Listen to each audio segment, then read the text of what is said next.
The cold hit her like a slap, sharp and merciless, stealing the breath from her lungs as the door slammed shut behind her with a finality that echoed through the empty street. Helena Navarro stood on the front step of the house where she had grown up, her palms still pressed against the wood that had been polished by generations of her family's hands, and felt the lock slide home with a click that might as well have been a gunshot. Her mother's voice was already fading behind the thick oak, muffled and distant, as though Helena had already ceased to exist. "You made your choice," her father had said, his face carved from stone, every line of disappointment etched deep.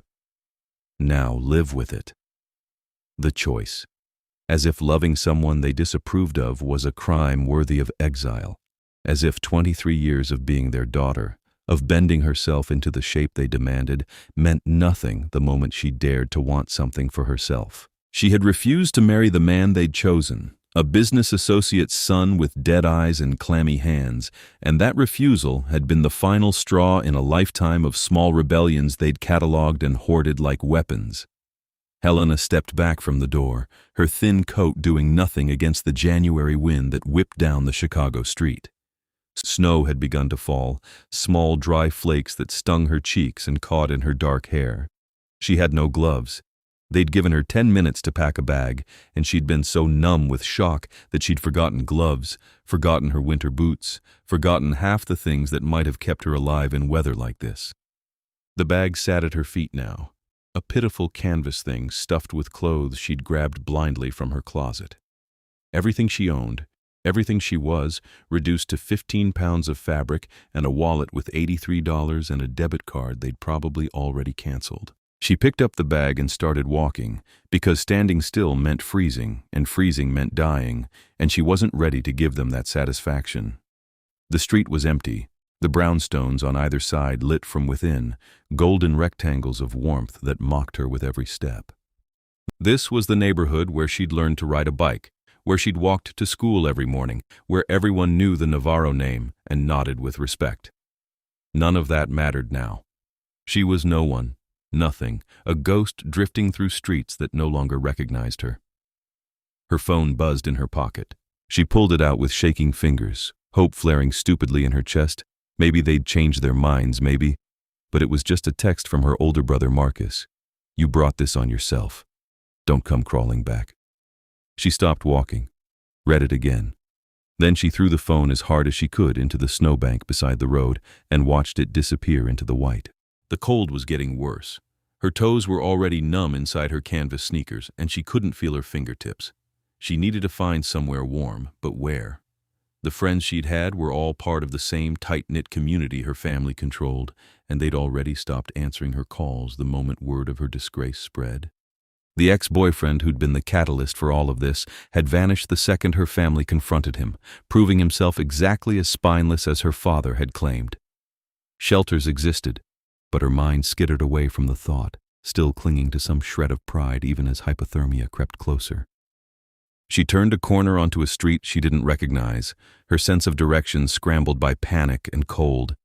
The brownstones here were older, taller, set back from the road behind iron gates and dead winter gardens. Old money, the kind that predated even her family's carefully cultivated wealth.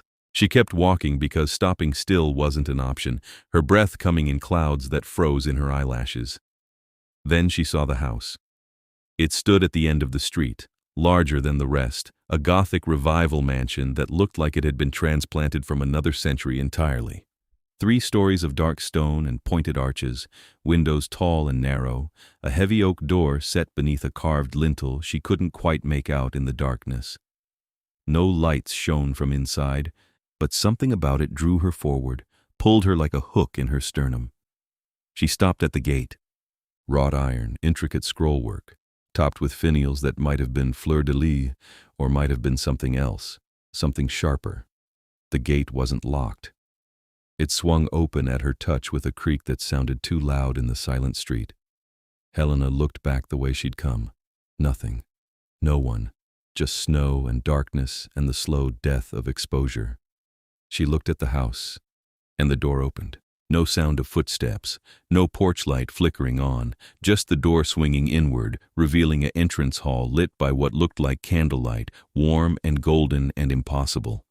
A figure stood in the doorway, backlit and shadowed, but she could make out the shape of him.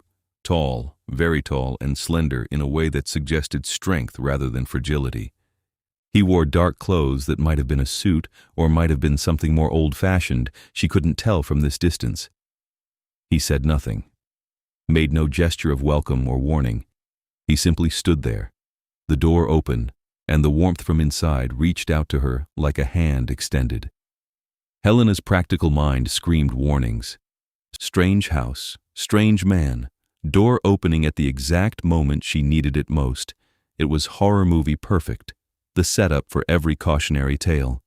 But her body was already moving forward, drawn by heat and desperation, and her mind followed because what choice did she have? Die of exposure on the street where her family had abandoned her, or take her chances with whatever waited inside?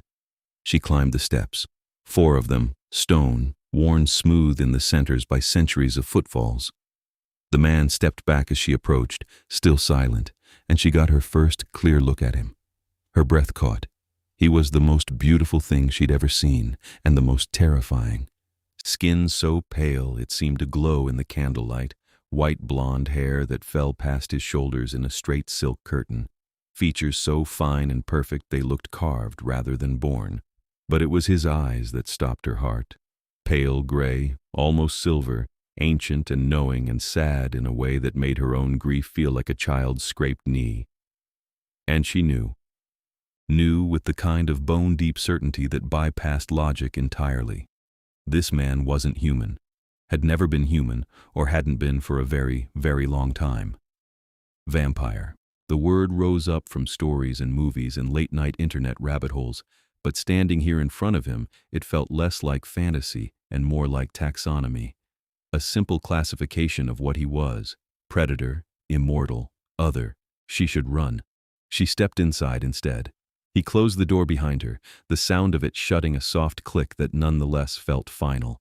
She was committed now, for better or worse. The entrance hall was exactly as gothic as the exterior had promised. Dark wood paneling, oil paintings in heavy frames, a chandelier that held candles instead of bulbs, and dripped wax onto the marble floor beneath. A staircase curved upward into shadows. The man looked at her, those silver eyes traveling from her snow-dusted hair to her soaked sneakers, taking in the inadequate coat and the canvas bag, and the way she was shaking so hard her teeth chattered. His expression didn't change, but something flickered in his gaze. Recognition, maybe. Or pity. He turned and walked deeper into the house, his movements liquid and silent. She followed because he clearly expected her to, down a hallway lined with more portraits, all of them depicting people with the same pale skin and light hair and ageless beauty. Family, she thought, or what passed for family among his kind. He led her to a room that might have been called a parlor, dominated by a fireplace carved from black marble. A fire already burned there, crackling and warm, and the relief of the heat almost brought her to her knees. He gestured to a chair near the flames, another silent instruction, and she sank into it gratefully, her bag dropping to the floor beside her.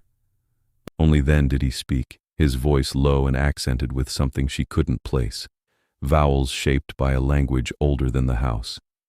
"You are cold." Not a question, an observation. She nodded anyway, holding her hands out to the fire, feeling the painful prickle of returning circulation in her fingers. And alone, he continued, still standing, still watching her with that unwavering gaze. Thrown out by those who should have sheltered you. How did you? She stopped. Of course he knew. He'd seen her stumbling down the street with nowhere to go, seen the desperation that had driven her through his gate. Yes. He nodded, as though she'd confirmed something he'd already suspected. You may stay here tonight, longer if you need it. There are rooms prepared. Why? The word came out sharper than she'd intended, suspicion cutting through gratitude. You don't know me. Why would you help me? For the first time, something like emotion crossed his face. The corners of his mouth tightened, his eyes going distant. Because I know what it is to be cast out by one's own blood, he said quietly, and I would not wish that on anyone, even a stranger. The honesty of it hit her like a physical thing. She'd expected lies, manipulation, the kind of smooth predator talk that made victims walk willingly into traps. Instead, he'd given her simple truth, raw and painful, and it disarmed her completely. I'm Helena, she said, because it seemed important to offer something in return. Helena Navarro. Nicholas Mortlake, he replied, inclining his head in something that might have been a bow. Though most who know me call me Nico. And what do you want me to call you? The ghost of a smile touched his lips. Whatever you wish. You are a guest in my house, not a subject. A guest, not a prisoner, not prey, not a plaything. The distinction mattered. Thank you, she said, and meant it, for letting me in. I had nowhere else to go. I know. He moved then, crossing to a cabinet on the far wall and retrieving a crystal decanter filled with amber liquid. He poured a measure into a glass and brought it to her. Drink, it will help with the cold. She took the glass, sniffed cautiously. Brandy, expensive from the smell of it. She sipped, felt the burn down her throat and the immediate warmth that bloomed in her chest. You're not having any? I have different sustenance, he said, and there was the acknowledgement, the confirmation of what she'd already guessed. But do not fear. I do not take from the unwilling, and you are safe under my roof. Your roof. This whole house is yours? For the last 170 years, yes. Before that, it belonged to another of my kind, but he had no heirs and I required a refuge. 170 years. She tried to wrap her mind around it and failed. How old are you? Old enough to have learned patience. He settled into the chair across from her, moving with that eerie grace. And to have made many mistakes. But we need not speak of such things now. You are exhausted and half frozen. Rest. Tomorrow we can discuss what comes next. She wanted to argue, wanted answers, but her body betrayed her with a yawn so jaw-cracking it made her eyes water. The warmth and the brandy were conspiring against her, dragging her down into sleep whether she wanted it or not. Nikolaus rose smoothly. Come, I will show you to a room. She followed him back into the hallway and up the curving staircase, her legs shaking with more than cold now. The second floor was as opulent as the first, all dark wood and Persian rugs and sconces that held actual candles. He opened a door near the end of the hall, revealing a bedroom that looked like something from a period drama. 4-poster bed with heavy curtains, a wardrobe that had to be an antique, windows covered with thick drapes. The bathroom is through there, he said, indicating a door on the far wall. You will find everything you need. Sleep as long as you wish. I will not disturb you. Helena set her bag down on the bed and turned to face him. Why do I feel like I've stumbled into a fairy tale? His smile was sad. Perhaps you have, but I promise I am no ogre, and there is no price for my hospitality beyond simple courtesy. No true name required? No firstborn child? I have no use for such things. He moved to leave, then paused in the doorway. Helena, you are welcome here, for as long as you need sanctuary. I ask nothing in return. Everyone wants something. Then I am not everyone. He inclined his head again, that old-world gesture. Good night. Rest well. He closed the door behind him, leaving her alone in a stranger's house, in a stranger's room, having just accepted shelter from a vampire who claimed to want nothing from her. Helena sat down on the edge of the bed, still shaking, though whether from cold or shock or sheer disbelief she couldn't say. Her family had thrown her out into the winter night to teach her a lesson, to punish her for daring to defy them. They'd expected her to come crawling back within hours, broken and apologetic. Instead, she'd walked through a gate into a Gothic mansion and been offered sanctuary by something out of myth. She didn't know whether to laugh or cry, so she did both, the sounds coming out choked and strange in the silent room.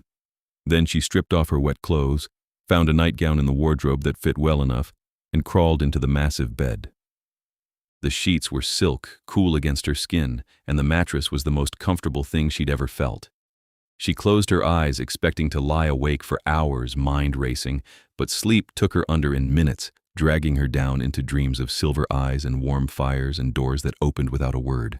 When she woke, winter sunlight was streaming through gaps in the curtains, painting bars of gold across the floor. She sat up slowly, disoriented, the events of the previous night coming back in a rush that made her stomach clench. Real. It had all been real.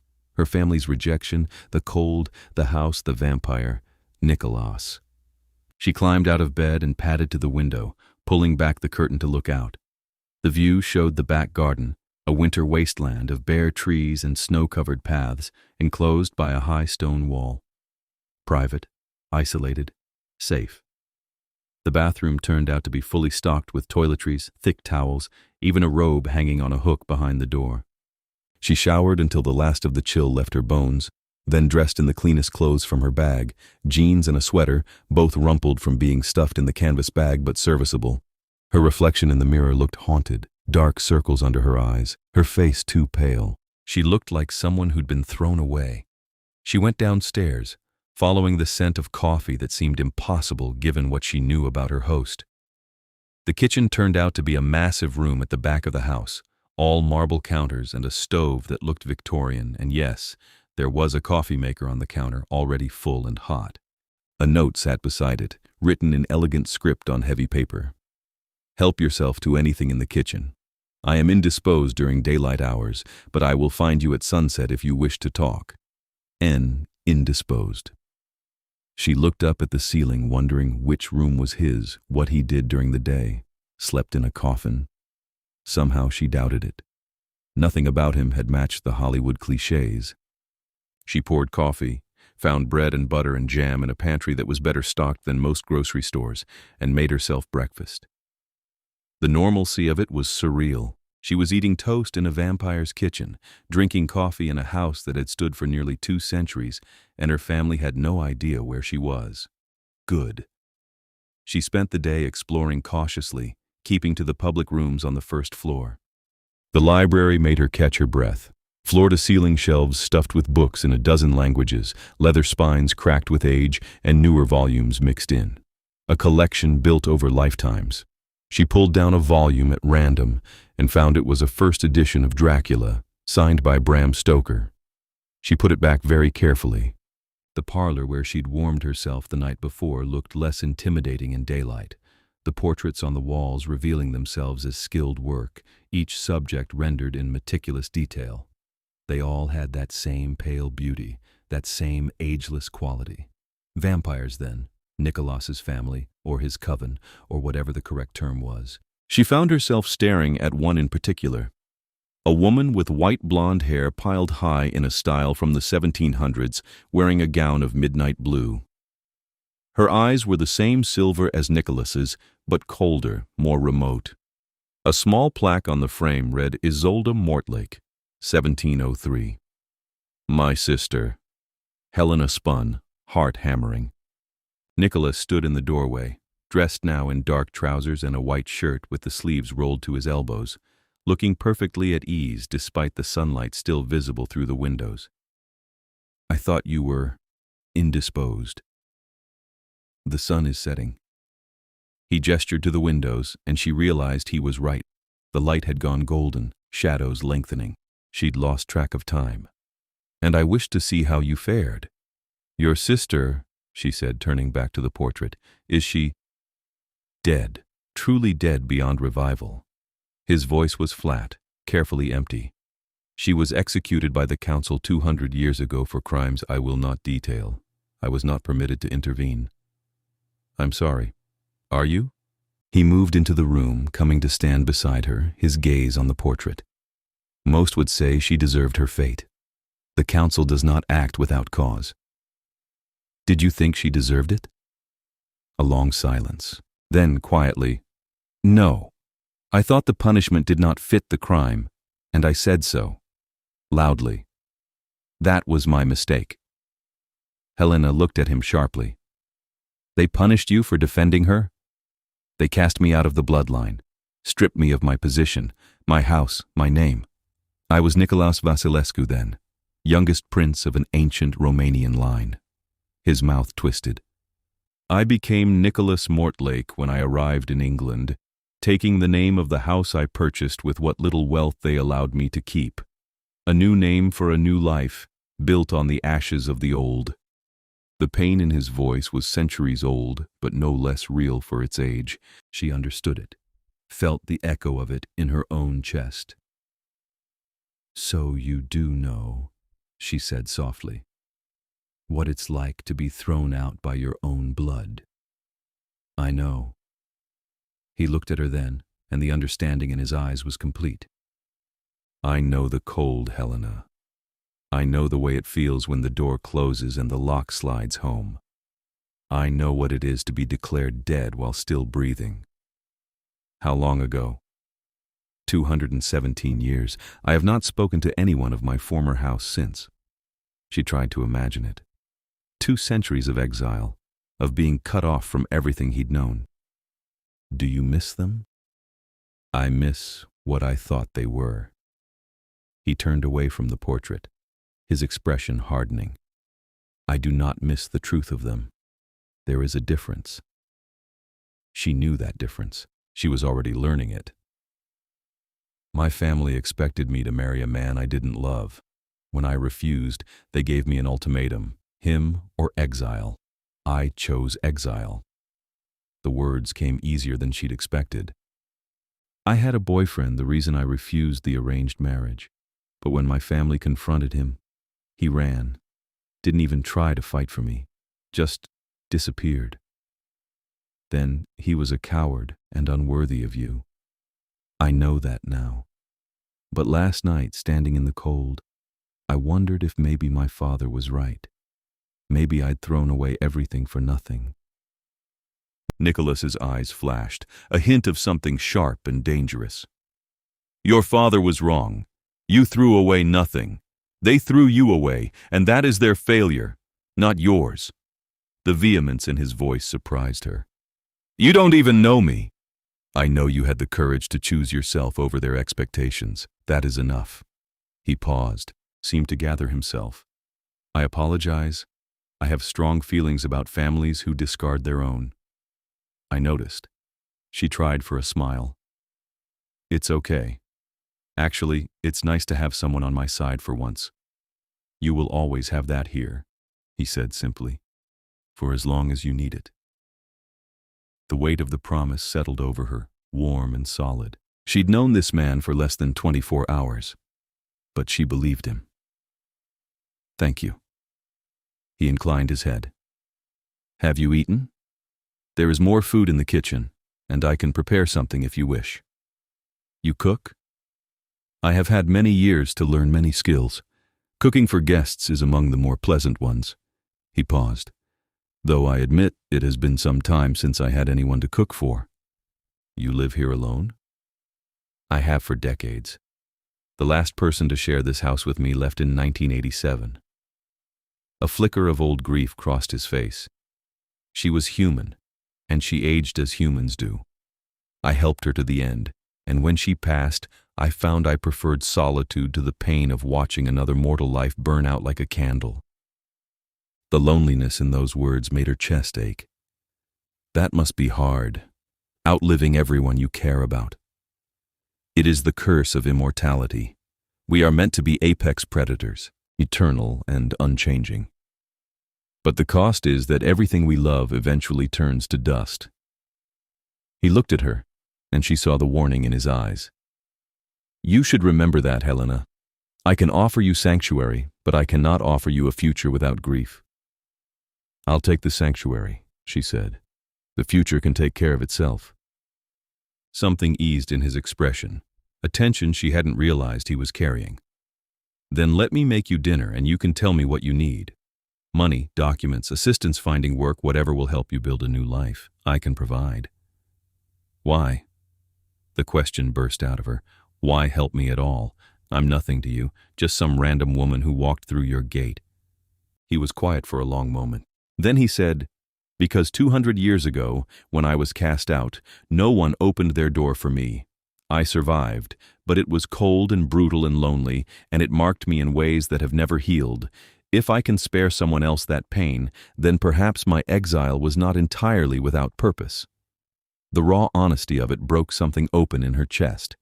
She stepped forward without thinking and wrapped her arms around him, pulling him into a hug that he clearly didn't expect. He went rigid for a moment, shocked, and then his arms came up slowly to return the embrace, his touch tentative as though he'd forgotten how. "Thank you," she whispered against his shoulder, "for being kind when you didn't have to be." He didn't answer, but his arms tightened fractionally, and she felt the smallest tremor run through him. When she stepped back, his expression was carefully neutral again, but his eyes were brighter than before. "Come," he said, his voice slightly rough. "Let us make dinner, and you can tell me about yourself. I find I wish to know you, Helena Navarro." She followed him to the kitchen, and as he moved around the space with unconscious grace, pulling ingredients from the pantry and the refrigerator, she found herself talking about her childhood in the strict traditional household, about her mother's cold disapproval and her father's impossible standards, about her brother who'd turned his back on her without a second thought, about the friends who'd ghosted her the moment her family's favor was withdrawn. Nikolaus listened without interrupting, his hands busy chopping vegetables with the kind of knife skill that spoke of centuries of practice. He made risotto, the movements meditative and precise, and the smell that filled the kitchen was so normal, so domestic, that it made the surreality of the situation even more pronounced. "You lost everything in a single night," he said as he stirred the rice.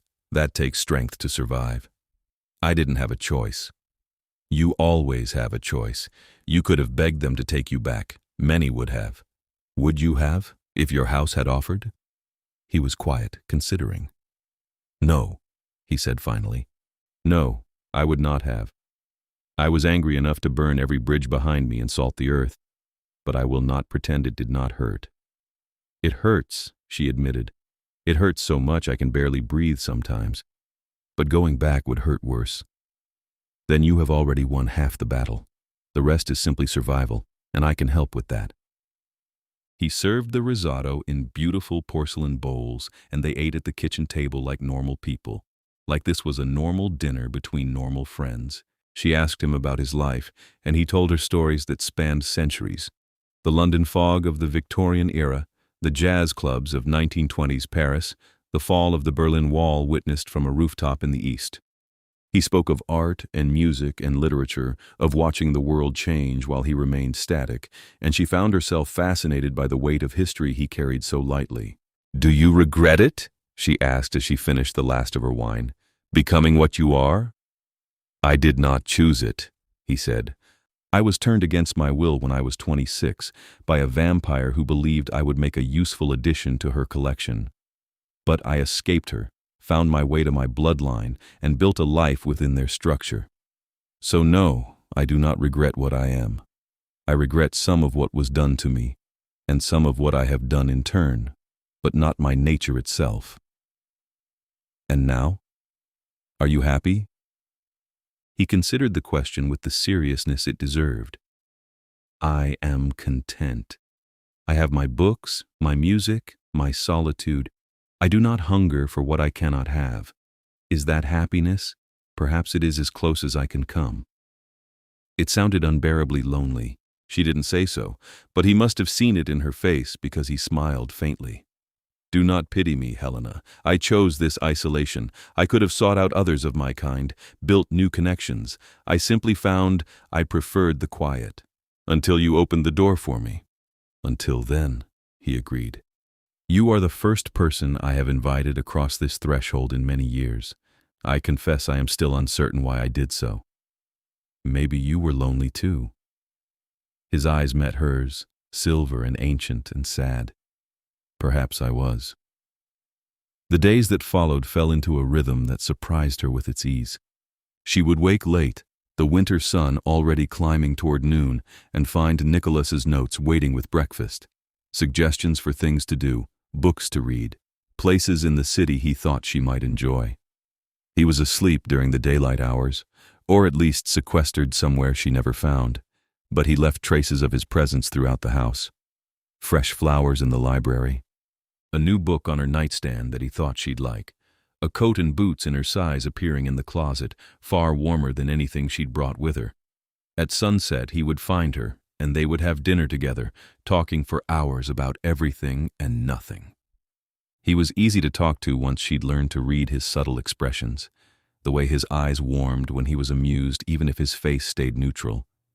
He had a dry, cutting wit that snuck up on her, and she found herself laughing more in his presence than she had in years. He gave her money without her asking, a quiet stack of bills left on her nightstand with a note. For whatever you need. Not a loan, a gift. When she tried to refuse, he'd looked at her with those ancient eyes and said, I have more wealth than I can spend in a dozen lifetimes, and you have nothing. Let me help. It costs me nothing and gives you freedom. So she'd taken it, swallowing her pride, and used it to buy new clothes, a new phone, the small necessities of rebuilding a life. She applied for jobs online, casting a wide net, trying to find something that would let her be independent. Nikolaus offered her the use of his house for as long as she wanted, but she couldn't shake the feeling that she was imposing, that eventually his patience would run out. You are not a burden, he said one evening when she tried to explain her fears. They were in the library, her curled in one of the leather chairs, him standing by the window watching the snow fall. You are company I did not know I missed. Please believe me when I say your presence here is a gift, not an obligation I am tolerating. But I can't stay forever, she said. Can I? He turned to look at her, his expression unreadable. Why not? This house is large enough for both of us. You need a place to live, and I have dozens of empty rooms. Where is the harm? People will talk. They'll wonder why I'm living with a man I'm not related to. I have not cared what people think in 2 centuries. I do not intend to start now. He crossed the room to stand in front of her chair, looking down at her with an intensity that made her breath catch. Helena, if you wish to leave, I will help you find a place and ensure you have everything you need. But if you wish to stay, you are welcome here indefinitely. The choice is entirely yours, with no judgment either way. She looked up at him, this beautiful, ancient, impossibly kind creature who'd opened his doors when her own family had bolted theirs, and felt something shift in her chest. Something warm and terrifying and entirely unexpected. Oh no, she was falling for him. The realization hit her like a train, stealing her breath. She'd been so focused on survival, on rebuilding, on simply getting through each day, that she hadn't noticed the way her heart lifted when he walked into a room, the way she looked forward to their evening conversations, the way she watched him move, fascinated by the grace and strength in every gesture. The way she'd started to think of this house as home, and him as the reason why. I'd like to stay, she said, her voice smaller than she'd intended. If you're sure. I am certain. He reached out, hesitated, then gently tucked a strand of hair behind her ear, the touch brief and achingly tender. Stay as long as you wish, Helena. You are safe here. Safe. She was safe. But her heart was in terrible danger, and he had no idea. The weeks passed, winter deepening its grip on the city. Helena found work at a bookstore in a neighborhood far from where her family lived, a quiet place that catered to academics and collectors. The owner was an elderly man who asked no questions about her past and paid her cash under the table until her paperwork was sorted. It wasn't much, but it was hers, earned by her own effort, and that mattered. She gave Nikolaus money for rent, insisting despite his protests. He accepted it with amusement, and she later found it tucked into her coat pocket, returned when she wasn't looking. They compromised. She would buy groceries and cook dinner, and he would consider that contribution enough. She learned his rhythms, the way he moved through the house like a ghost, the way he could be utterly still for hours while reading. She learned that he played piano, his fingers coaxing heartbreaking beauty from the grand piano in the music room, playing pieces by composers he'd known personally. She learned that he was kind to a fault, that he noticed everything, that he had a protective streak a mile wide that he tried to hide behind cool politeness. And she learned that she was absolutely, completely, hopelessly in love with him. It was the small things that destroyed her. The way he always made sure her favorite coffee was stocked. The way he'd appear with a blanket when she fell asleep reading in the library. The way he listened when she talked, really listened, like her words mattered. The way he'd once mentioned that he missed the stars, stuck in the city, and she'd dragged him up to the roof at midnight to see what few constellations were visible through the light pollution, and he'd looked at her like she'd given him the moon. She was careful not to let it show. He'd taken her in out of kindness, out of recognition of shared pain. He'd lived for centuries and loved and lost more times than she could imagine. She was a momentary guest in his very long life, a brief flicker of company before he returned to his preferred solitude. Reading anything more into his kindness would be foolish and unfair. But God, it was hard to keep her feelings locked away when he looked at her with those silver eyes and smiled that rare, genuine smile that made him look young despite his age. One evening in early March, a knock came at the door. They were in the parlor, Helena reading while Nikolaus worked on correspondence at the antique desk in the corner. The knock was sharp and imperious, the sound of someone expecting to be obeyed. Nikolas's head came up, his expression going cold in a way she'd never seen. "Expecting someone?" she asked. "No." He rose in a single fluid movement, moving to the window to look out. She saw his jaw tighten. "Stay here." "Who is it?" "No one you need to concern yourself with." He moved to the door, and she followed despite his instruction, curiosity overriding caution. He opened the door to reveal 3 figures on the step, 2 men and a woman, all with that same pale, ageless beauty that marked them as vampires.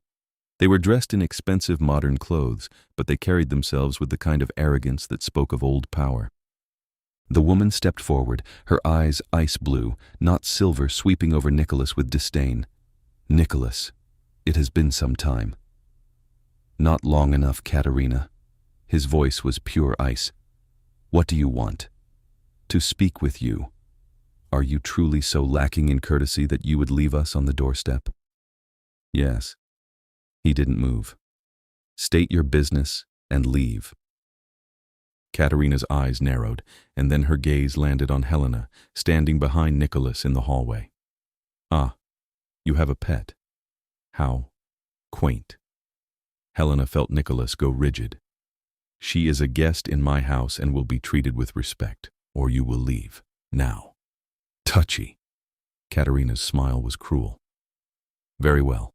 We come with a message from the council. They wish to speak with you regarding a matter of some importance. The council and I have not spoken in 2 centuries. I fail to see why that should change now." "Times change, Nikolaus. The old grudges are being set aside. Your exile was perhaps harsh. There are those who wish to revisit the decision." The silence that followed was sharp enough to cut. Helena watched Nikolaus's face, saw the muscle jump in his jaw, the way his hands had curled into fists. "No," he said flatly.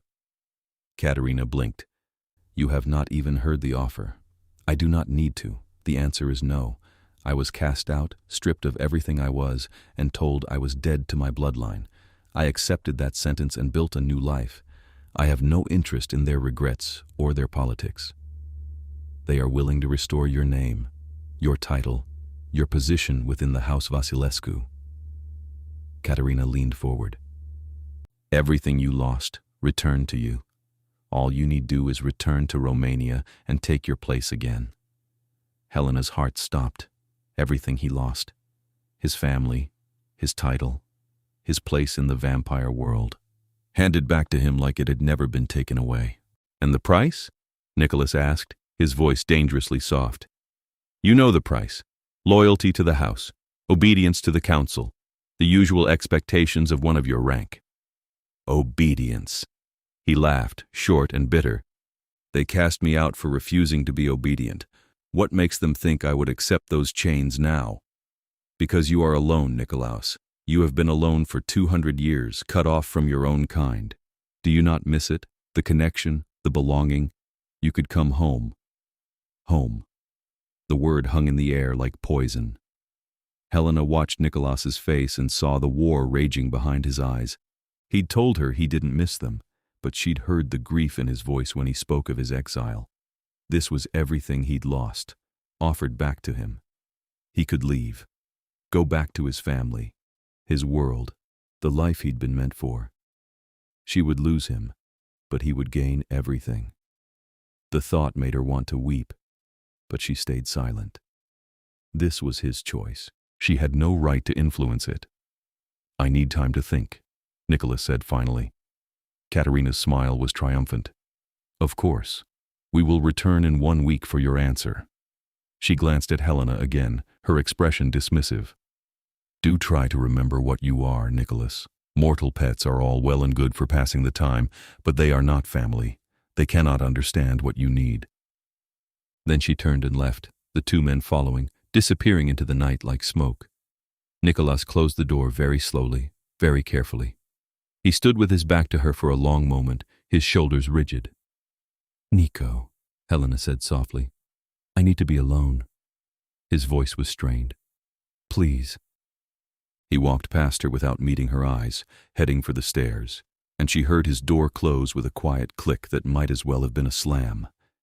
Helena stood in the hallway, her heart breaking, and understood with perfect clarity that she was about to lose him. She didn't see him for 3 days. He left notes as always, but they were brief and impersonal, nothing like the warm messages he usually left. She heard him moving through the house in the dead of night, restless and pacing, but he didn't seek her out. She wanted to go to him, to talk to him, but his request for solitude held her back. On the 4th day, she woke to find a note that said simply, I need to speak with you. Tonight. Please. She spent the day in agony, dreading and anticipating the conversation in equal measure. He was going to tell her he was leaving. She knew it in her bones. He was going to take the offer, reclaim his title and his place, and she would lose the man she loved to a world she could never be part of. When sunset came, she found him in the library, standing by the window, staring out at nothing. He turned when she entered, and she was shocked by how haggard he looked. Vampires didn't show exhaustion the way humans did, but there was something in his eyes that spoke of sleepless nights and painful decisions. Helena, he said, thank you for coming. Of course. She sat in her usual chair, trying to project a calm she didn't feel. Have you made a decision? Yes. He crossed to stand in front of her, his hands clasped behind his back like he was bracing himself. I am going to refuse their offer. The relief was so intense it made her dizzy. You are? I am. He looked at her, and there was something raw in his expression. I spent 3 days considering every angle, weighing every option, and I realized that I have no desire to return to a family that cast me out for the crime of defending my sister. They took everything from me, and now they want to return it as though 2 centuries of exile were nothing, as though I should be grateful for their magnanimity. You don't owe them anything, she said fiercely. No, I do not. He paused. But I need you to understand something, Helena. I am refusing this offer not because I must, but because I choose to. My life is here now. My home is here. And the thought of leaving... He stopped, something vulnerable flickering across his face. The thought of leaving you is unbearable. Her breath caught. Nico, I know I have no right to feel this way. You came to me for shelter, nothing more. But these past months with you have been the happiest I have known in longer than I can remember. You have brought light and warmth to a house that has been cold and empty for decades, and I find myself unwilling to give that up, even for everything I lost. He was saying. Was he saying what she thought he was saying? What are you telling me? She whispered. He knelt in front of her chair, bringing himself to her eye level, his silver eyes searching her face. I am telling you that I have fallen in love with you, Helena Navarro, deeply, completely, and without any sense of self-preservation. I am telling you that you have become more important to me than any title or any bloodline, and I am asking, hoping, that perhaps you might feel something for me in return. The joy that flooded through her was so intense it hurt. You love me? I love you. I know the obstacles are many. I know I am not human, that I cannot give you a normal life, that loving me comes with complications and dangers. But if you can accept me as I am, then I am yours for as long as you will have me. She launched herself out of the chair and into his arms, kissing him with all the pent-up longing of the past months. He caught her with a sound of surprise that turned into a groan, his arms wrapping around her waist as he kissed her back with a desperate intensity that stole her breath. He tasted like winter and night, and something uniquely him, and she couldn't get enough. When they finally broke apart, both breathing hard, she pressed her forehead to his. "I love you," she said. "I've loved you for weeks, and I was so scared to say it because I thought you just saw me as a charity case." "Never that." He cupped her face in his hands, thumbs stroking over her cheekbones. "You are extraordinary. You are brave and strong and kind, and you make me want to be better than I am. You're already better than anyone I've ever known." She kissed him again, softer this time, savoring it. "Stay. Build a life with me here. We'll make our own family, our own home." "I would like that very much." He pulled her closer, burying his face in her hair.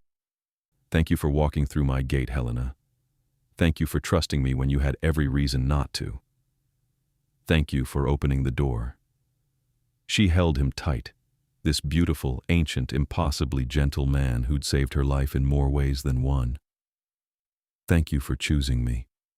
They stayed like that for a long time, wrapped in each other, and for the first time since the night her family had thrown her out, Helena felt completely, perfectly at peace. The week passed in a haze of happiness. Nikolaus sent word to Katerina that his answer was no, and when she appeared at the door to argue, he'd told her in no uncertain terms that he was not interested, would never be interested, and that they should not darken his doorstep again.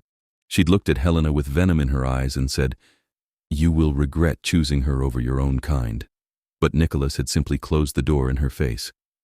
"Will there be consequences?" Helena asked as they watched the vampires retreat down the street. "Perhaps, but I am old enough and powerful enough that the council will not risk an open conflict. They will posture and make threats, but ultimately they will leave me alone. I am not worth the trouble." He pulled her against his side. "And even if they did come, I would protect you with everything I have." She believed him, had seen the flash of deadly grace beneath his polite exterior, the predator he kept carefully leashed. He was gentle with her, but he was still a vampire, and she suspected he was far more dangerous than he let on. "What happens now?" she asked. "Now? We live." He pressed a kiss to her temple. "We build the life we want, together." It should have been that simple. But 3 weeks later, on a sunny April afternoon, Helena's mother appeared at the bookstore where she worked. Helena was shelving returns when she looked up and saw Patricia Navarro standing at the counter, impeccably dressed as always, her expression carefully neutral. Their eyes met, and Helena felt her stomach drop. "Mom, Helena." Her mother moved closer, lowering her voice. "We need to talk." "I don't think we do. Please, 5 minutes. That's all I ask." Every instinct screamed at Helena to refuse, to walk away, but curiosity won out. She told her co-worker she was taking a break and led her mother outside to the small courtyard behind the shop. Patricia looked around, taking in the modest surroundings, and Helena saw the judgment in her eyes. "So this is where you've ended up, working in a bookstore for minimum wage." "I'm supporting myself. That's more than I could say when I lived under your roof." Her mother flinched. "You could have had everything. A good husband, a place in the family business, security. Instead, you threw it away for pride." "For freedom," Helena corrected. "There's a difference." Patricia was quiet for a moment. Then she said, "Your father has agreed to let you come home." Helena went very still. "What?" "We've discussed it. The engagement to the Morrison boy is off. He married someone else last month, but we're willing to forgive your lapse in judgment. You can come home, Helena. Resume your place in the family. All you need to do is apologize and commit to being more reasonable in the future." The audacity of it stole her breath. They'd thrown her out, left her to freeze, cut her off completely. And now they wanted her back, on their terms, with an apology required for the crime of asserting her own will. "No," she said.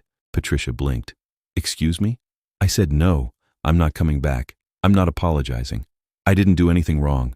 Helena, be reasonable. You can't want to live like this, scraping by in some rented room somewhere. We're your family. We can give you everything you need." "I don't need anything from you." The words came out strong and sure. "I have a job I like, friends who actually care about me, and someone who loves me for who I am, not who you wanted me to be. I'm happy, Mom. happier than I ever was in that house. Someone who loves you? Patricia's eyes narrowed. Who? Helena hesitated, then decided honesty was the best policy. Her mother would find out eventually anyway. His name is Nikolaus. I live with him. You're living with a man? Her mother's voice rose. Helena, that's completely inappropriate. What will people think? I don't care what people think. I love him, and he loves me, and that's all that matters.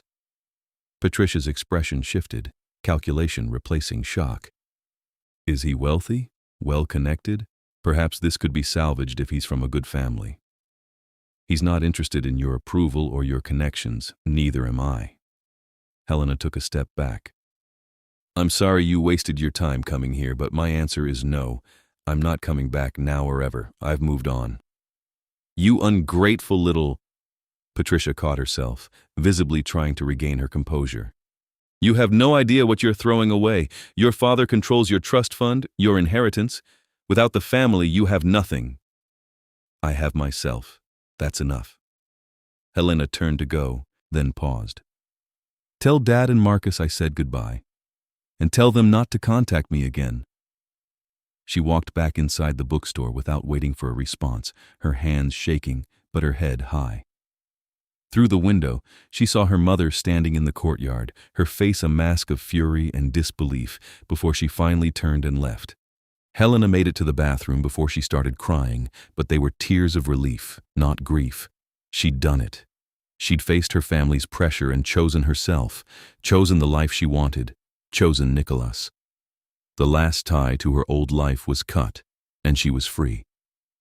When she got home that evening, she told Nikolaus everything. He listened in silence, his expression darkening as she described her mother's ultimatum.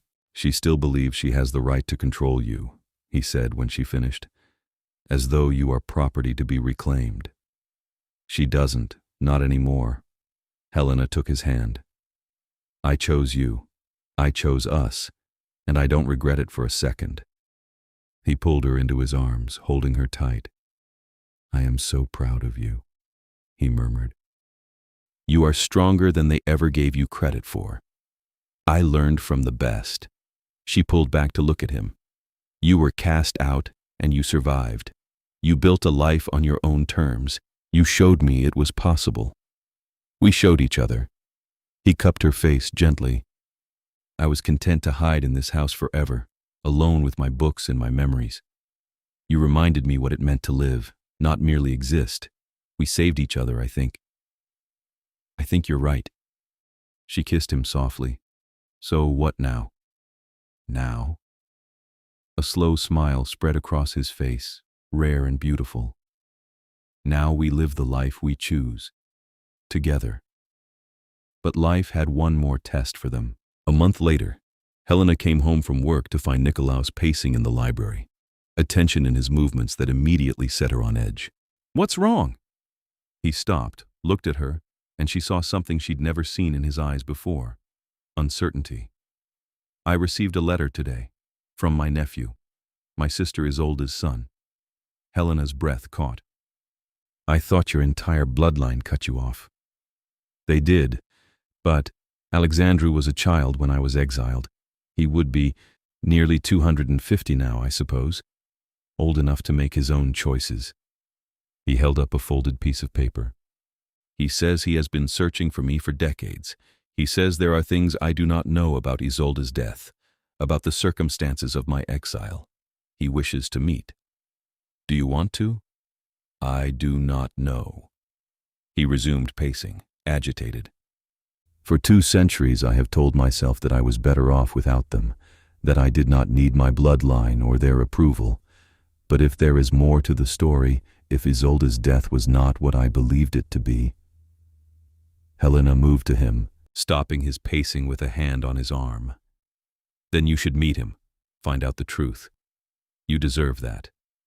What if the truth is worse than what I already know? Then at least you'll know. She squeezed his arm. And I'll be here, whatever you find out. He looked at her for a long moment, then nodded slowly.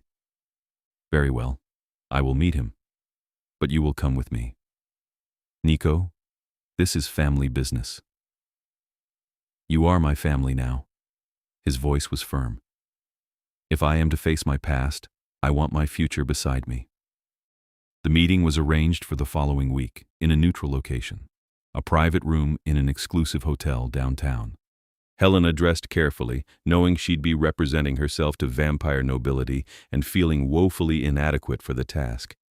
Nikolaus assured her she looked perfect, but she could see his own nervousness in the way he adjusted his cuffs repeatedly. Alexandru Vasilescu turned out to be a tall, pale man with the same white blonde hair as his mother in the portrait, but with eyes that were a warmer gray than silver. He rose when they entered the private room, and Helena saw genuine emotion cross his face as he looked at Nikolaus. "Uncle," he said, his accent thicker than Nikolaus's. "It has been a very long time." "Alexandru." Nikolaus's voice was carefully neutral. "You said you had information for me." "I do. But first, let me apologize for the sins of my house. What was done to you was wrong, and I have regretted my inability to speak against it for many years. You were a child. No one expected you to defy the council." "Perhaps, but I am not a child now." Alexandru gestured to the chairs. "Please, sit. This will take some time to explain." They sat, and Alexandru began to speak. The story he told was one of politics and betrayal, of power struggles within House Vasilescu that predated Nikolaus's exile by decades. Isolde, he explained, had been caught in the middle of a conflict between two factions within the house, and her execution had been a way to neutralize her influence without directly confronting her supporters. "She was not guilty of the crimes they accused her of," Alexandru said quietly. "The evidence was fabricated, the witnesses coerced. The council knew this, but they proceeded anyway because it served their political aims." Nikolaus had gone very still, his face like carved marble. "They murdered her. For politics." "Yes. And when you spoke out, when you defended her publicly and questioned the council's judgment, you became a liability. They could not execute you as they had Isolde. You were too popular, too well connected. So they exiled you instead, removed you from the board entirely." "Why are you telling me this now?" Nikolaus's voice was dangerously soft. "What purpose does it serve to resurrect old crimes?" "Because the council that exiled you is no more. The political landscape has shifted dramatically in the last 50 years. The old guard has been replaced by younger vampires who do not share their predecessors' taste for ruthless political maneuvering." Alexandru leaned forward. "I tell you this because I want you to know that your exile was unjust, that many of us have always known it was unjust, and that there are those who wish to see it overturned. Katerina already made that offer. I refused. I know, but I am not Katerina, and I am not offering you a return to House Vasilescu on their terms." Alexandru's eyes were steady. "I am offering you the truth, nothing more. What you do with it is your choice." Nikolaus was silent for a long time. Helena reached over and took his hand, offering wordless support. He squeezed her fingers gratefully. "She was innocent," he said finally, his voice rough. 200 years I have believed that she was guilty, but did not deserve death for her crimes. And all this time, she was innocent. I am sorry, uncle, truly. Do not call me that. I am not part of your house anymore." Alexandru inclined his head. "As you wish. But know that the offer of reconciliation stands, if you ever wish to take it. You have family who would welcome you home." "This is my home." Nikolaus glanced at Helena. "Here, with her. I have no desire to return to Romania or to the endless political games of vampire society." "I understand. But there is one more thing you should know."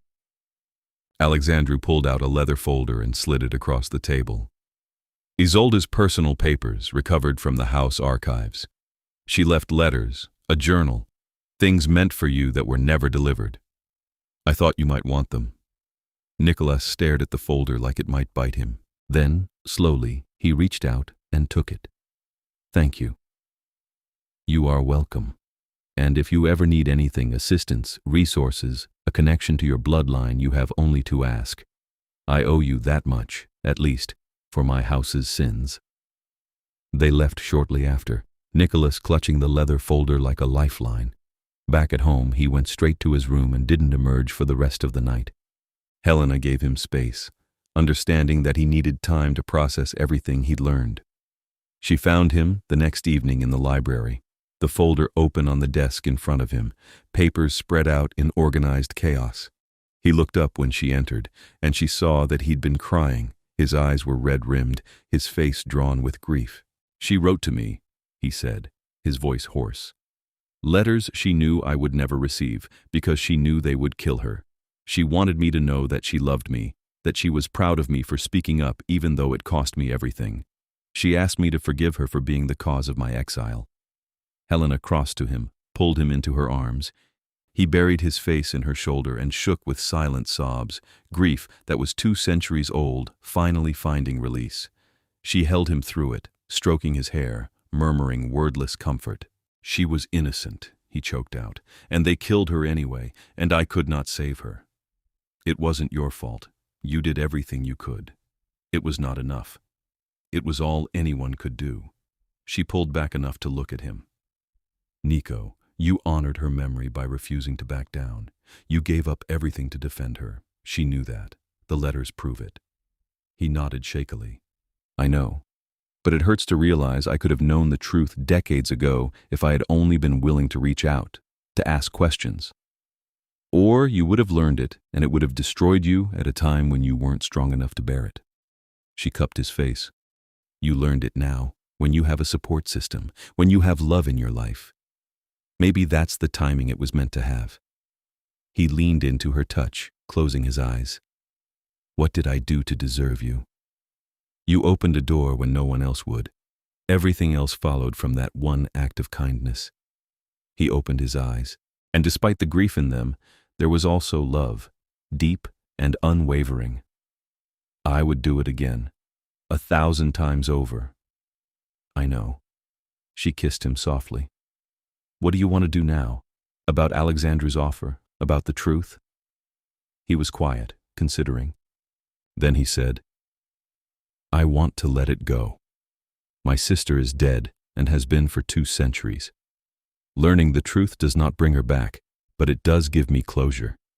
I can grieve properly now, knowing she was innocent. I can forgive myself for failing to save her, because there was never anything I could have done." "That's healthy," Helena said gently, "and I want to do something with this pain, something that matters." He looked at her, determination replacing the grief in his eyes. "You were cast out by your family. I was cast out by mine.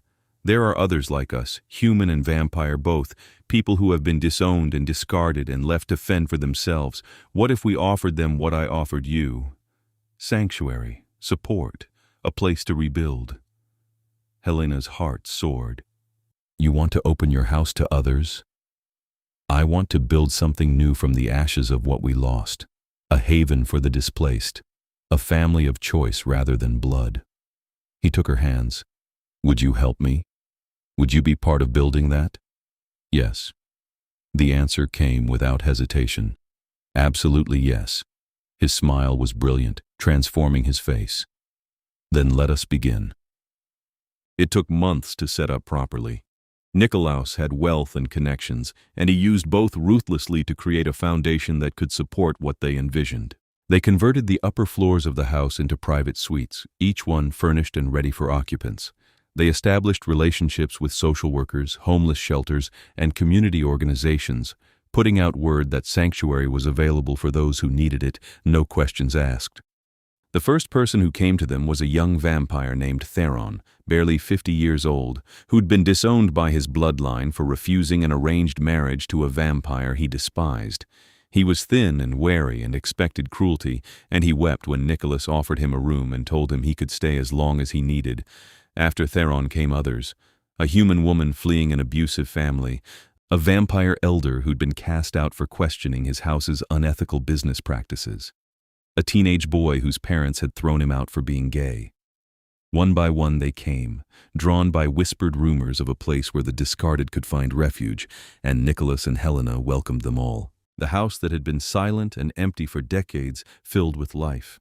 There were challenges, personalities clashed, resources had to be managed carefully, and not everyone who came was easy to help.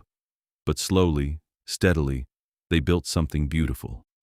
A community of misfits and survivors, all of them healing from their own wounds, all of them learning to trust again. Helena found her calling in the work.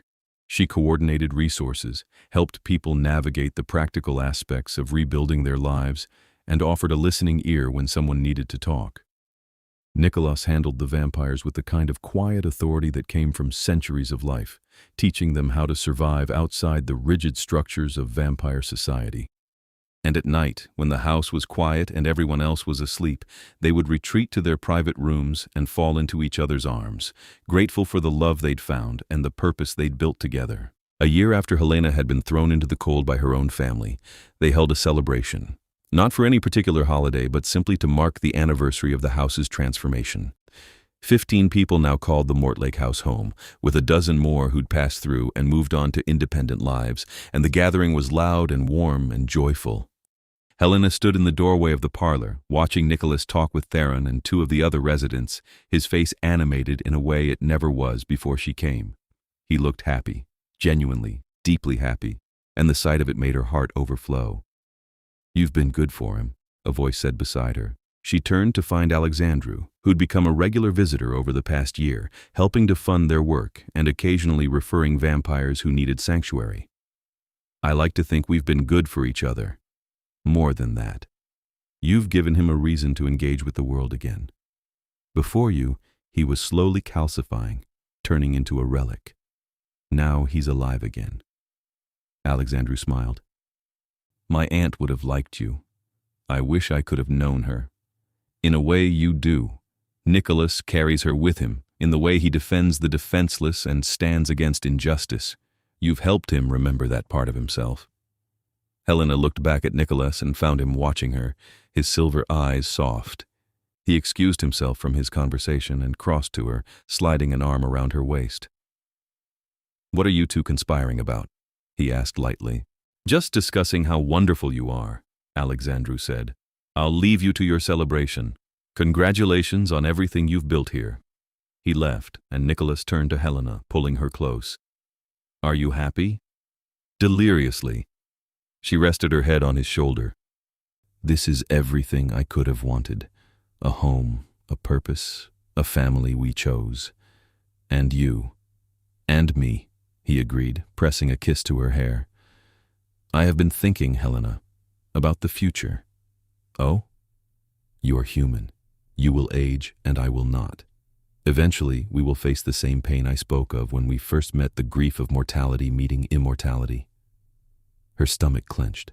She'd been trying not to think about that, about the inevitable ending that came with loving someone who would outlive her by centuries. "I know. There is an alternative." His voice was careful. "I could offer you the choice Isolde's killer offered me, but without the violence or coercion. I could turn you, if you wished it. Make you vampire, immortal, able to stay by my side for as long as we both exist." Helena pulled back to look at him, her heart racing. "You would do that? Only if you wanted it. I would never force this choice on you. But if you wish to share eternity with me, I would be honored to be your sire." She'd thought about it in the quiet hours of the night, thought about what it would mean to give up her humanity, to become something other. The sunlight she'd have to abandon, the food she'd no longer taste, the slow, inevitable separation from the human world. But she'd also thought about the alternative. Growing old while Nikolaus stayed young, watching herself wither while he remained unchanged, the pain in his eyes as he watched her die, the centuries he'd spend alone afterward, grieving her. "Yes," she said. "I want that. I want forever with you." His eyes widened. "You are certain?" "Completely." She took his hands. "I love you, Nico. I love the life we've built. I love the family we're creating. I want to be part of it for as long as possible." "It is not an easy life," he warned. "You will outlive everyone you know from your human life. You will have to learn to control new instincts, new hungers. It is a transformation, not merely an enhancement." "I know, and I choose it anyway." She smiled. Besides, I'll have you to teach me, and a whole house full of vampires to help." He laughed, the sound surprised and delighted. "Very well. When would you like to do this?" "No time like the present." "Now?" He looked startled. "Helena, you should take time. Consider." "I've considered. I've decided. Let's do it now, while I'm sure, while I'm brave enough." She squeezed his hands. "Please." He searched her face for a long moment, then nodded. "Very well. But not here. Not during the celebration. Let me tell the others what we're doing so they understand. Then we will go to our rooms and I will turn you properly, with the ritual and respect it deserves." He gathered everyone in the parlor and explained what they were about to do. There were gasps, a few protests. Theron worried it was too soon. One of the humans asked if she understood what she was giving up. But mostly, there was support. These people understood chosen family, understood making unconventional choices for love. They hugged her and wished her well, and promised to be there when she woke.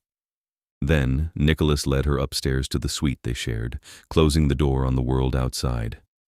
"Last chance to change your mind," he said softly. "Not changing it."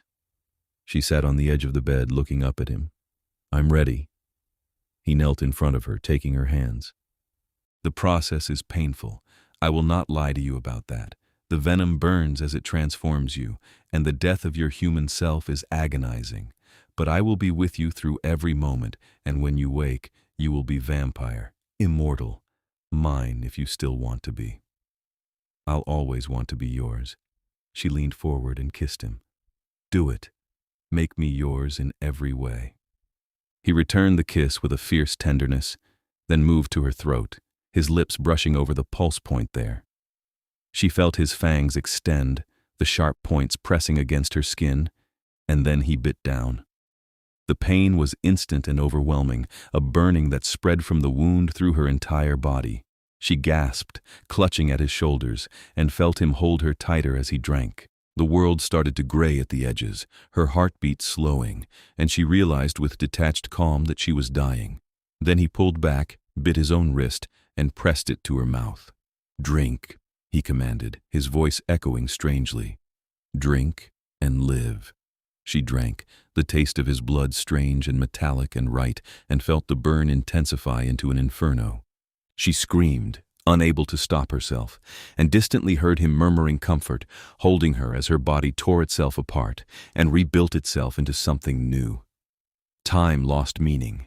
There was only pain and fire, and Nikolaus's voice anchoring her to reality. Then, gradually, the pain began to recede. Her senses sharpened impossibly. She could hear heartbeats from the floors below, could smell individual scents from everyone in the house, could see in perfect detail despite the room being lit only by candles. And she was hungry. God, she was starving, a gnawing emptiness in her center that demanded to be filled. "Easy," Nikolaus said, and she realized she was looking at his throat, at the pulse of blood beneath his skin. "I have sustenance prepared. You do not need to hunt, not yet." He helped her drink from a bottle of blood donated, he explained, from a blood bank he had connections with, and the hunger eased to manageable levels. She looked at her hands and saw they were paler than before, the veins less visible, the skin taking on a luminous quality. "How do you feel?" he asked. She considered the question. Her body felt strong, powerful, like she could lift a car or run a marathon without effort. Her mind felt clearer than it ever had, thoughts racing at speeds that would have left her dizzy before. And she could feel Nikolaus, a pull in her chest that told her exactly where he was, what he was feeling. "Different," she said, and her voice sounded different too, richer somehow. "But good, really good. Look in the mirror." She crossed to the full-length mirror in the corner and gasped. The woman staring back at her was recognizable but transformed. Same dark hair, now with a glossy sheen that caught the light. Same features, now refined and sharpened into something almost too beautiful. And her eyes had gone from brown to a pale gold, bright and inhuman. "I'm vampire," she whispered. "You are." Nikolaus came up behind her, wrapping his arms around her waist. In the mirror they were matched now, two pale, beautiful creatures with ancient eyes. "How does it feel?" "Like coming home."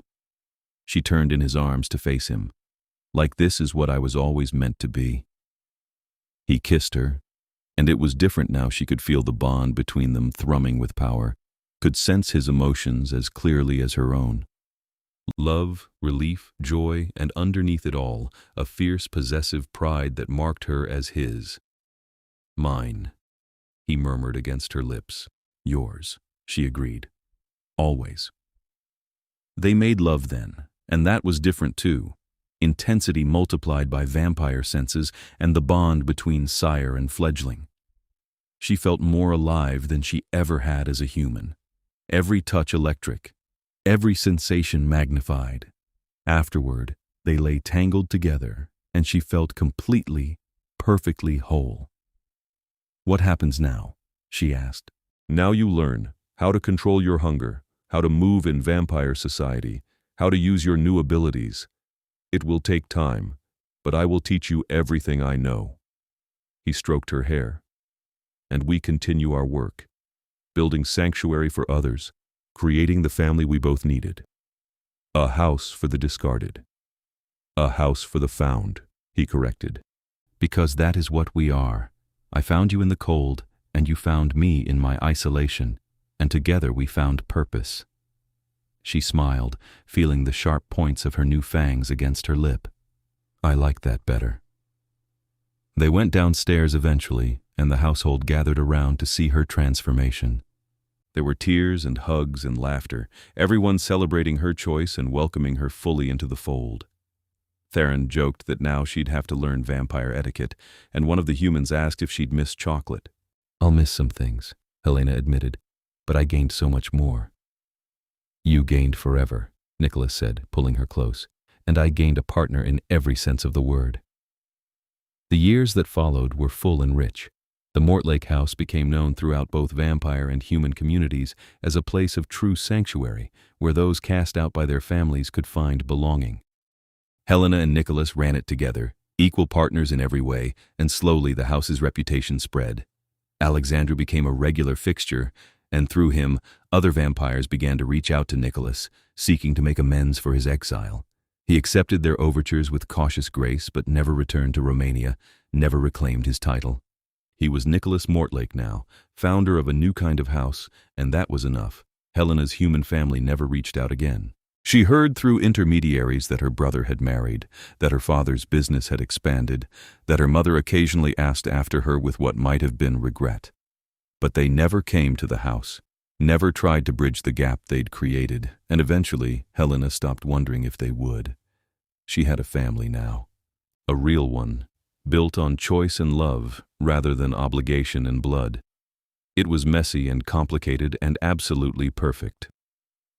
20 years after the night she'd been thrown into the cold, Helena stood in the garden of the Mortlake house and watched the sunset. She didn't miss it the way she'd feared she might. The night was beautiful in its own way, full of stars and shadows and possibilities.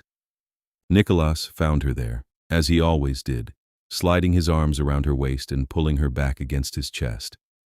"What are you thinking about?" he asked. "How far we've come. How different my life is from what I thought it would be."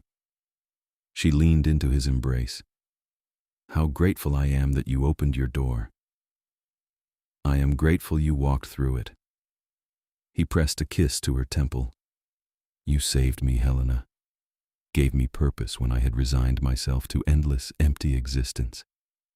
"We saved each other," she corrected, echoing his words from years ago. "That's what we do." Below them, in the house, their family gathered for dinner, a mix of vampire and human, all of them healing, all of them finding their way. The sound of laughter drifted up through the open windows, warm and alive. This was home.